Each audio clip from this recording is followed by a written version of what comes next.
ವಿಶೇಷ ಅನುದಾನದಲ್ಲಿ ಅಥಣಿ ಕ್ಷೇತ್ರಕ್ಕೆ ಸುಮಾರು ಒಂದು 50 ಕೋಟಿ ರೂಪಾಯಿಗಳ ರಸ್ತೆ ಕಾಮಗಾರಿಗಳಿಗೆ ಮಂಜೂರಾತಿಯನ್ನು ಕೊಟ್ಟಿರು. ಅದರಲ್ಲಿ ಸುಮಾರು ಒಂದು 4 ಪಿಡಬ್ಲ್ಯೂಡಿ ಇಲಾಖೆಯಿಂದ, ಸುಮಾರು 22 ಪಂಚಾಯತ್ ರಾಜ್ ಇಲಾಖೆಯಿಂದ ಟೆಂಡರ್ ಪ್ರಕ್ರಿಯೆ ಮುಗಿಸಿ ಇವತ್ತು ಕಾಮಗಾರಿಯನ್ನು ಪ್ರಾರಂಭ ಮಾಡಿದೆ. ಈಗಾಗಲೇ ಪಿಡಬ್ಲ್ಯೂಡಿ ಇಲಾಖೆಯಿಂದ ಏನು ಮಂಜೂರಾಗಿತ್ತು ಅದನ್ನೆಲ್ಲನೂ ಕೂಡ ಕಾಮಗಾರಿಯನ್ನು ಪ್ರಾರಂಭ ಮಾಡಿದ್ದೀವಿ. ಸುಮಾರು 22 ರಸ್ತೆಗಳೇನಿದಾವೆ, ಇವತ್ತಿಗೆ ಒಂದು 4 ರಸ್ತೆಗಳನ್ನು ಮಾಡ್ತೀವಿ. ಒಂದು 2 ದಿವಸ ಬಿಟ್ಟು ಮತ್ತೊಂದು 4 ರಸ್ತೆಗಳನ್ನು ಮಾಡ್ತೀವಿ. ಒಂದು 15 ದಿನಗಳೊಳಗಾಗಿ ಎಲ್ಲ ಟೆಂಡರ್ ಪ್ರಕ್ರಿಯೆ ಮುಗಿಸ್ಕೊಂಡು ಸುಮಾರು 22 ರಸ್ತೆಗಳನ್ನು ಪ್ರಾರಂಭ ಮಾಡ್ತೀವಿ. ಇವತ್ತು ಸಂಕೋನಟ್ಟಿಯಲ್ಲಿರ್ತಕ್ಕಂಥ 2 ರಸ್ತೆಗಳು, ಒಂದು ಕುದುರೆ ತೋಟದಿಂದ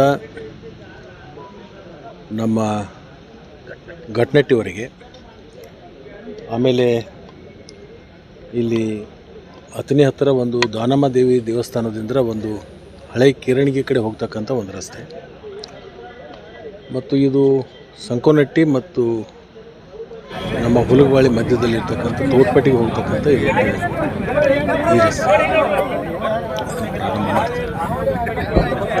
ಉಳಿದಿರ್ತ ಕಾಮಗಾರಿಗಳನ್ನು ಕೂಡ ಹಂತ ಹಂತವಾಗಿ ತಗೊಂಡು ಕಾಮಗಾರಿಗಳನ್ನು ಈ ಹಂಗಾಮದಲ್ಲಿ ಮುಗಿಸ್ತಕ್ಕಂಥ ಕೆಲಸವನ್ನು ನಾವು ಮಾಡ್ತೀವಿ. ಸರ್, ನೀವು ಬೆಳಗಾವಿಗೆ ಸೇಮ್ ಬಂದಿದ್ದೀರಿ ಸರ್.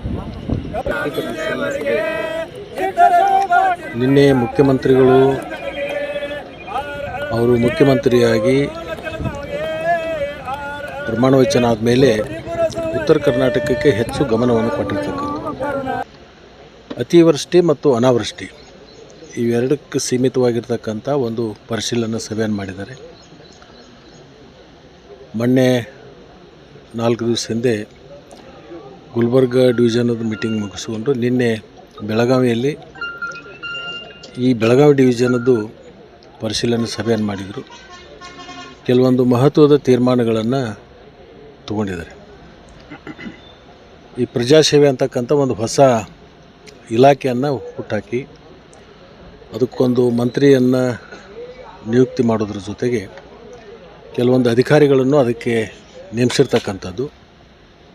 ಈ ಪ್ರಜಾಸೇವೆ ಅಂತಕ್ಕಂಥ ಒಂದು ಹೊಸ ಇಲಾಖೆಯನ್ನು ಸೃಷ್ಟಿ ಮಾಡಿ ಜನಸೇವೆ ಜನರ ಬಾಗಿಲಿಗೆ ಹೋಗಬೇಕು ಅಂತಕ್ಕಂಥ ಒಂದು ದೃಷ್ಟಿಕೋನ ಇಟ್ಕೊಂಡು ಒಂದು ಉತ್ತಮವಾಗಿರ್ತಕ್ಕಂಥ ಒಂದು ನಿರ್ಣಯವನ್ನು ಮಾಡಿರ್ತಕ್ಕಂಥದ್ದು.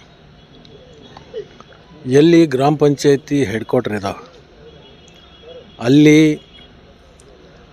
ಆ ಅಧಿಕಾರಿಗಳು, ಗ್ರಾಮ ಲೆಕ್ಕಾಧಿಕಾರಿ ಇರ್ಬೋದು, ಪಿ ಡಿ ಒಗಳಿರ್ಬೋದು, ಸ್ಥಳೀಯ ಅಧಿಕಾರಿಗಳೇನಿರ್ತಾರೆ ಅಲ್ಲಿ ಕಡ್ಡಾಯವಾಗಿ ಅವರು ವಾಸ್ತವ್ಯ ಇರಬೇಕು. ಅಂದರೆ ಅಲ್ಲೇ ಮನೆ ಮಾಡಿಕೊಂಡು ಅಲ್ಲೇ ಇರಬೇಕು, ಪ್ರತಿನಿತ್ಯ ಜನರಿಗೆ ಕೈಗೆ ಸಿಗಬೇಕು, ಸ್ಥಳೀಯವಾಗಿ ನಿರ್ಣಯಗಳು ಅಲ್ಲೇ ಇತ್ಯರ್ಥ ಆಗಬೇಕು, ಪಟ್ಟಣಕ್ಕೆ ಹೋಗಿ ಓಡಾಡ್ತಕ್ಕಂಥದ್ದು ಆಗಬಾರ್ದು ಅಂತಕ್ಕಂಥ ಒಂದು ಆಲೋಚನೆಯನ್ನು ಇಟ್ಕೊಂಡು ಒಂದು ದೂರದೃಷ್ಟಿಯ ಒಂದು ಆಲೋಚನೆಯನ್ನು ಮಾಡಿದ್ದಾರೆ.